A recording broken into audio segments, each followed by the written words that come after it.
President, and gentlemen, ladies of the House, standing here with 8 minutes in my hands and at this venerable and rather magnificent institution, I was going to assure you that I belong to the Henry VIII School of Public Speaking, that as Henry VIII said to his wives, I shall not keep you long. But now finding myself the seventh speaker out of 8 in what must already seem a rather long evening to you, I rather feel like Henry VIII's last wife. I more or less know what's expected of me, but I'm not sure how to do it any differently. Perhaps what I should do is really try and pay attention to the arguments that were advanced by the opposition today. We had, for example, Sir Richard Ottaway challenging the very idea that it could be argued that the economic situation of the colonies was actually worsened by the experience of British colonialism. Well, I stand to offer you the Indian example, Sir Richard. India's share of the world economy when Britain arrived on its shores was 23%.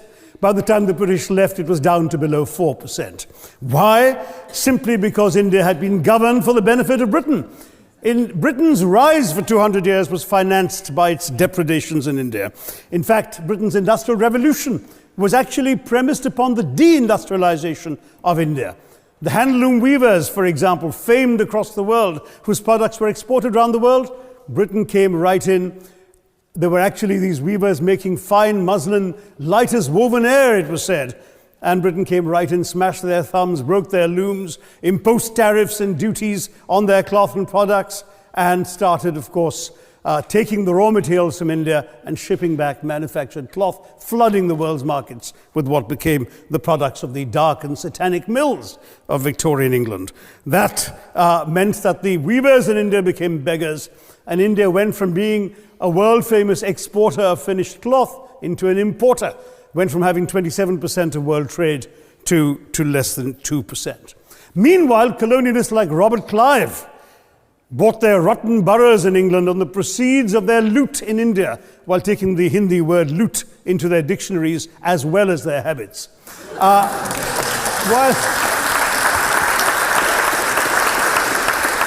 And the British had the gall to call him Clive of India, as if he belonged to the country, when all he really did was to ensure that much of the country belonged to him.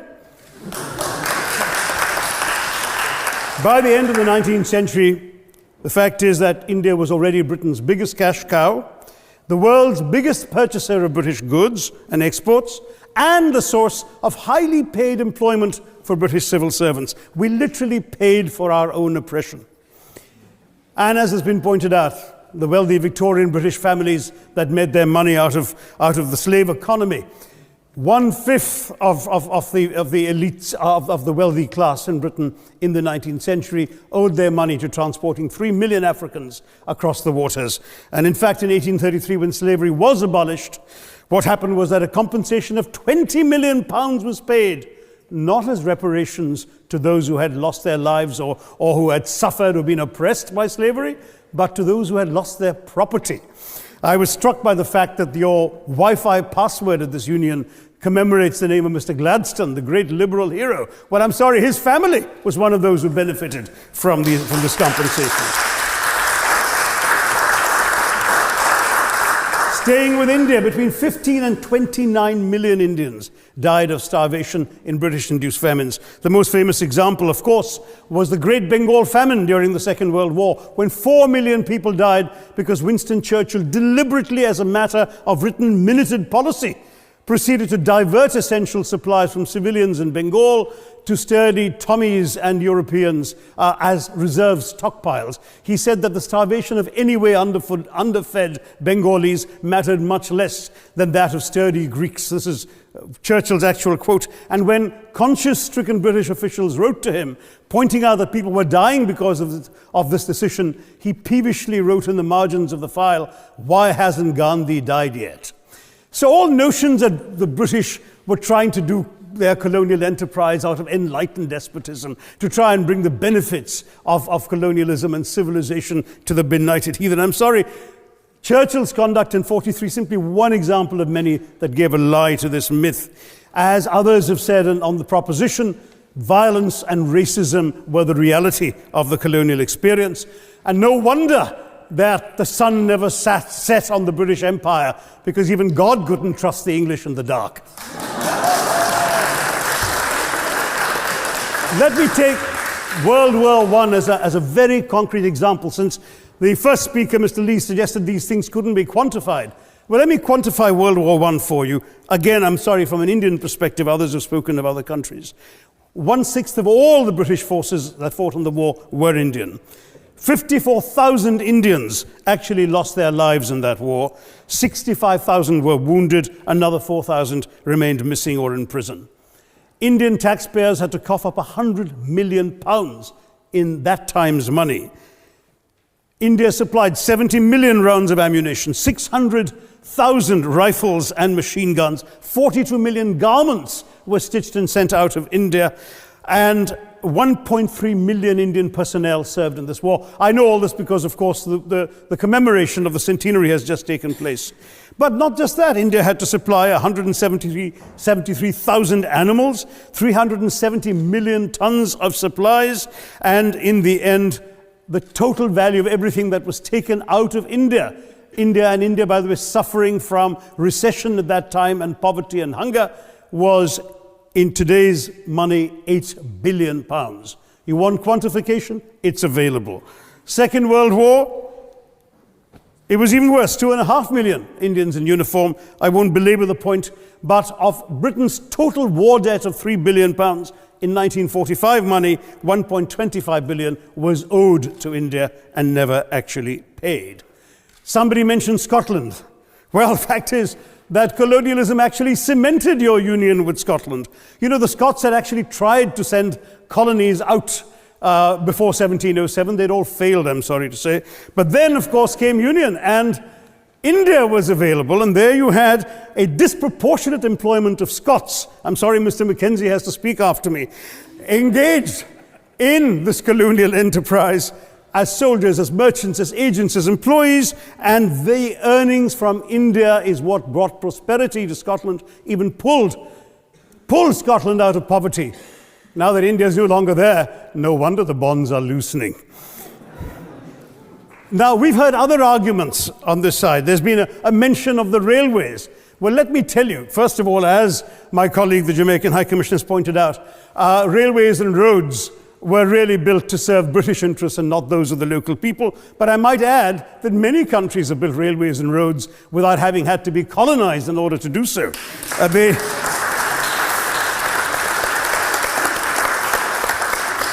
They were designed to carry raw materials from the hinterland into the ports to be shipped to Britain.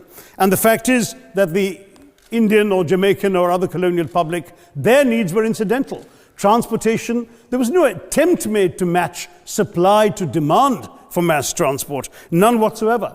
Instead, in fact, the Indian railways were built with massive incentives offered by Britain to British investors, guaranteed out of Indian taxes paid by Indians, with the result that you actually had 1 mile of Indian railway costing twice what it cost to build the same mile in Canada or Australia, because there was so much money being paid in extravagant returns. Britain made all the profits, controlled the technology, supplied all the equipment, and absolutely all these benefits came as private enterprise, British private enterprise, at public risk, Indian public risk.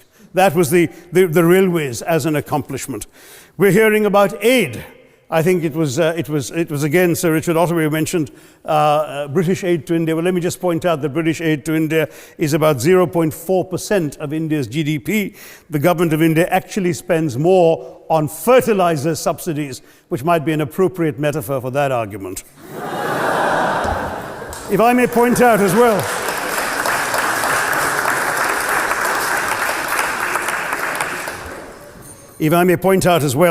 that as my fellow speakers from the proposition have pointed out, there have been incidents of racial violence, of loot, of massacres, of bloodshed, of transportation, in India's case, even of one of our last Mughal emperor. Yes, maybe today's Britons are not responsible for some of these depredations, but the same speakers have pointed with pride to their foreign aid. You're not responsible for the people starving in Somalia, but you give them aid. Surely the principle of reparations for the wrongs that have been done cannot be denied. It's been pointed out, for example, the dehumanization of Africans in the Caribbean, the massive psychological damage that has been done, the undermining of social traditions, of property rights, of the authority structures of these societies, all in the interests of British colonialism. And the fact remains that many of today's problems in these countries, including the persistence, in some cases the creation of racial and ethnic and religious tensions, were the direct result of the colonial experience. So there is a moral debt that needs to be paid.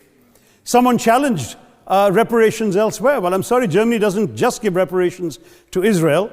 It also gave reparations to Poland. Perhaps some of the speakers here are too young to remember the dramatic picture of Chancellor Willy Brandt on his knees in the Warsaw Ghetto in 1970. And there are other examples. There is Italy's reparations to Libya. There's Japan's to Korea. Even Britain has paid reparations to the New Zealand Maoris.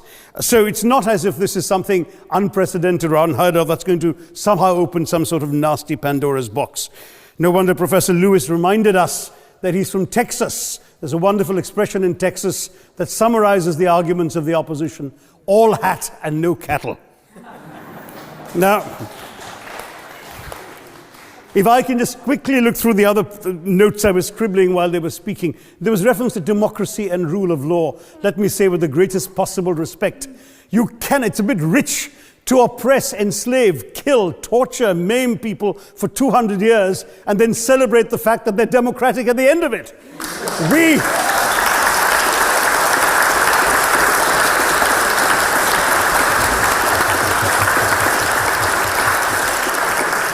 We were denied democracy, sir. We had to snatch it, seize it from you.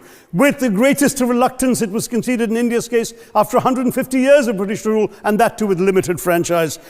Yes, indeed, ma'am. The opposition spoke quite highly of Greek and Athenian democracy on which the West should pride itself, and spoke of liberty and equality in that same name. The Athenian democracy was only functioning because of the slave society on which it was built. That's the nature of colonisation. All right, I don't think that needs contradiction, not from me at any rate. But if I may just point out, I think the arguments made by a couple of the speakers, the first speaker, Mr. Lee in particular, conceded all the evil atrocities of colonialism, but essentially suggested that reparations won't really help. They won't help the right people. They'll be used as a propaganda tool. They'll embolden people like Mr. Mugabe. It's always nice how in the old days, I'm sorry to say that the people of the Caribbean used to frighten their children into behaving and sleeping by saying Sir Francis Drake would come after them. That was a legacy of that. Now it's Mugabe will be there. So this is the new sort of Sir Francis Drake of our times. The fact is very simply, sir, that we are not talking about reparations as a tool to empower anybody. They're a tool for you to atone for the wrongs that have been done. And I am quite prepared to accept the proposition that you can't put a monetary sum on the kinds of horrors people have suffered. Certainly no amount of money can expiate the loss of a loved one, as somebody pointed out there. You're not going to be able to figure out an exact amount. But the principle is what matters. The fact is that to speak blithely of sacrifices on both sides, as an analogy was used here, a burglar comes into your house, ransacks the place, stubs his toe, and you say, well, there was a sacrifice on both sides. That, I'm sorry to say, is not an acceptable argument. The truth is that we are not arguing specifically that vast sums of money need to be paid. The proposition before this House is the principle of owing reparations, not the fine points of how much is owed, to whom it should be paid. The question is there a debt? Does Britain owe reparations? As far as I'm concerned, the ability to acknowledge a wrong that has been done, to simply say sorry, will go a far, far, far longer way than some percentage of GDP in the form of aid. What is required, it seems to me, is accepting the principle that reparations are owed. Personally, I'd be quite happy if it was £1 a year for the next 200 years after the last 200 years of Britain and India. Thank you very much, Madam President.